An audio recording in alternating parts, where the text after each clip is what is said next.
Rhema evangelical mission சார்பாக காலைதோறும் அனுதினமும் இயேசுவோடு என்கிற இந்த தியான நிகழ்ச்சிக்கு உங்களை அன்போடு அழைக்கிறோம்.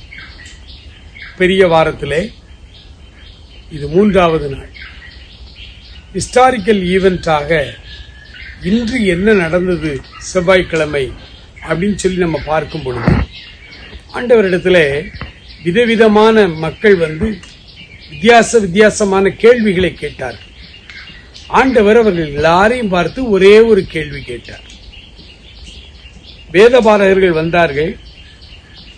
ராயனுக்கு வரி கொடுப்பது நியாயமா இல்லையா என்று அவரை தந்திரமாய் ஒரு கேள்வி கேட்டார்கள். சதுசேயர்கள் வந்தார்கள். 7 பேருக்கு மனைவியாய் இருந்தால் மரித்து போனாள், உயிர்த்தெழுதலில் எவனுக்கு இவள் மனைவியாயிருப்பாள் என்று கேட்டார்கள். ஆண்டவரிடத்தில் கிட்டத்தட்ட ஒரு 4 விதமான கேள்விகளை அவர்கள் கேட்டார். ஆண்டவர் அந்த கேள்விகள் எல்லாவற்றுக்கும் மிக நேர்த்தியாகவும் மிக அழகாகவும் பதில் சொன்னார்.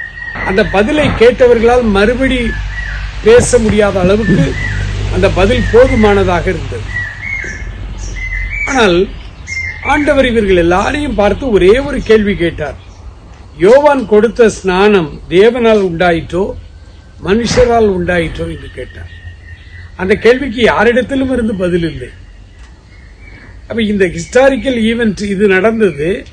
இதிலிருந்து நாம் கற்றுக்கொள்ளக்கூடிய வேத போதனை என்னவென்றால், நம்முடைய அனைத்து கேள்விகளுக்கும் அவரிடத்தில் பதில் உண்டு. அது சமாளிக்கிற பதில் அல்ல, நியாயமான போதுமான சரியான பதில் அவரிடத்தில் உண்டு. வாழ்வின் நம்முடைய எந்த பிரச்சனைக்கும் நம்முடைய எந்த கேள்விகளுக்கும் அவருக்கு ஒரு பதில் உண்டு. ரொம்ப வருஷங்களுக்கு முன்னால அமெரிக்காவில் ஒரு அருமையான ஊழியம் வைத்திருந்தார். தமிழ்நாட்டுக்கெல்லாம் கூட வந்தார். அவருடைய ஊழியத்தினுடைய பெயர் இயேசுவே பதில் என்கிறதான ஒரு ஊழியம். ஆண்டவரிடத்திலே நாம் எந்த கேள்வி கேட்டாலும் அதற்கு சரியான பதிலே அவர் வைத்திருக்கிறார். ஆனால் அவர் ஒரு கேள்வி கேட்டா கூட நம்மளால் அதுக்கு பதில் சொல்ல முடியாது. எனக்கு அன்பானவர்களே, ஆகவே நம்முடைய எல்லா சந்தேகங்கள், நம்முடைய எல்லா கேள்விகள், நம்முடைய கவலைகள், பாரங்கள் எல்லாவற்றையும் ஆண்டவரிடத்திலே கொண்டு வர வேண்டும். நம்முடைய கேள்விகள் எல்லாம் வேற ஒரு மனுஷன்கிட்ட போய் பைபிள்ல இப்படி போட்டுக்கு என்ன அர்த்தம் கேளுங்க, ஆளாளுக்கு ஒரு அர்த்தம் சொல்லுவாங்க. ஆனா நீங்க அந்த கேள்விய ஆண்டவரிடத்துல கொண்டு போயிட்டீங்கன்னா ஆண்டவர் மிக தெளிவாகவும் உங்களுக்கு போதுமானதாகவும் இருக்கிற சரியான பதிலை உங்களுக்கு கொடுப்பார். நீங்கள் ஆசீர்வதிக்கப்படுவீர்கள்.